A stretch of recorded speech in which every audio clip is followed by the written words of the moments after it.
Women really wonder about why guys are turning away from them. The basic explanation is that we are unloved. They put all of us in the same group as the abusers and users of the predator, with whom these women have chosen to associate and remain. We are not respected or cherished. Since an entirely equitable partnership is the cornerstone of a Western romantic relationship, romance and relationships are turning into duties. A lot of people don't require or desire a companion. I'm so goddamn tired of being the fifth wheel or the third wheel. And I got into it with my friend today. And she was like, well, it's a lose-lose. Either they don't invite you and then you're hurt because you're left out, or invite you and you're the third or the fifth wheel. I'm just over it. I'm exhausted by it. I'm like fucking tired of it. I'm tired of feeling like the loser who doesn't have someone. I'm tired of feeling like the person who like doesn't know how to like grow up and move on with their life. I'm tired of feeling like shame because like no one's chosen me, or I haven't found somebody that like, and like for the most part I feel like I'm good and I don't really like, you know, stress about it. But every now and again it just hits me when I'm just like, yep, my plans this weekend include being the fifth wheel to multiple dinners, parties, happy hours. And it's not a big deal. I have like a million things going for me, but sometimes it just...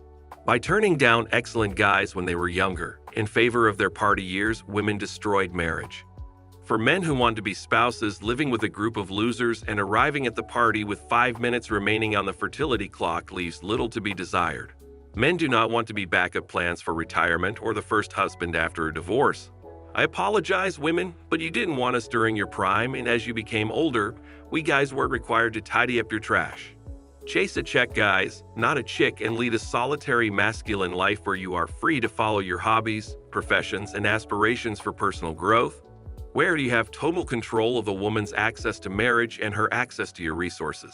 When it comes to committed relationships and marriage, women are most afraid of happy single men.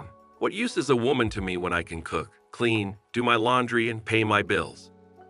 A partner maintains score, but we also like friendship, which is distinct, and we would actually be okay without it in the event that we couldn't obtain it. As priceless princesses, contemporary women are unable to recognize men's borders because they believe they already possess the entire region and the men who inhabit it. One excellent example is a particular contemporary woman who succeeded in becoming a genuine princess by winning the heart of a real prince, only to ruin the entire affair when she mistook this for a Disneyland parade and realized she wasn't the main attraction. But in any case, it seems like every modern woman believes she is the star. In the event that she is not given the star treatment, she becomes the victim of any situation she can conjure up that fits the situation. Man-woman pairings are dwindling as an increasing number of males choose not to get married. Sad because like it's a fucking Saturday night and I'm sat indoors on my own. I've got to go and pick my mum and dad up because they've got a fucking better life than me. Oh, I don't know why I'm so upset about it. I think it's because I text my friends and they're like with their boyfriends and I'm like, okay, cool. Oh well. So I'm just gonna cry into my wine. I was talking to somebody the other day, and do you remember at school when you used to say, oh, when I'm 25 I'm going to be married with kids? Well, I'm not. I'm fucking single. Do you know what worries me? I'm like, where am I ever going to meet someone when I just spend my weekends sitting in my fucking bedroom? Because they're not going to run through the door with fucking flowers and sweep me off my feet, are they? No. And then I'm like, oh, I don't just want to go out for the sake of going out. Do you know what I mean? Like on the fucking prowl for a man.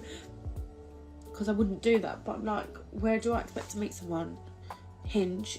Well, look what happened there. I just can't do it. I actually can't. I just feel sad for myself. Why am I crying? This is ridiculous. I don't even cry really, like... I haven't cried in ages. I was probably due a cry, to be fair. This probably sounds really fucking shit. Men's favorite aspects of the conventional marriage have been taken over by women. However, they firmly implement the provisions of the agreement that they find acceptable. In the end, a deal that men reject doesn't matter whether a woman truly wants to be the sort of woman that men desire. At any time in the future, she can change with the government's approval. Government experts are unsure of the cause of the lowest birth rates since information have been maintained. Men are aware that this is the case because of laws that are specifically discriminatory against them. Additionally, we now know that many of the kids we assumed were ours are actually not, despite the fact that we are legally obligated to care for them. These are just a handful of the various causes, but ultimately it's the attitudes that contemporary women have towards males. There is undoubtedly a breakdown in both marriage and society. It appears that the wisest course of action is to continue concentrating just on your career savings and pension, buy a home, and take an early retirement. While the number of marriages is declining, women's quality is staying the same. When I refer to the quality, I mean marital traits such as the ability to care for oneself, their man, or a house and children. Women want to wait for Mr. Right at the finish line, but if he's wise, he won't accept them. She would be there from the beginning to the conclusion, supporting Mr. Right. If she departs, the man goes on and resumes his own priorities. My belief has always been that most men can retire 10 years sooner in the absence of a woman. It took me just a year after my divorce to have money in my bank account again, and it is growing with each paycheck. My ex-wife, who bought her parents' home, and now lives with them along with her elder brother, and I still talk to her. Despite all of his assistance, he pays the light bill, water bills, and food for her parents. She continues to gripe about money troubles. In retrospect, I can understand how she may have managed our money improperly. I recall having to discard or give away a ton of items she no longer needed, which must have cost thousands of dollars. As for me, I still have all of my tools and toys. The internet is both the catalyst and the solution to this problem. In their younger years, women have an abundance of options thanks to dating applications like Instagram and others. Men, who are by nature more reclusive, have at last been flooded with information about women's conduct and the justifications they offer. Although we may be sluggish, we are not foolish. In addition to the fact that younger men are aware of the dangers of dating and marriage, the internet has taught men that women from different cultures make for far more enjoyable companions.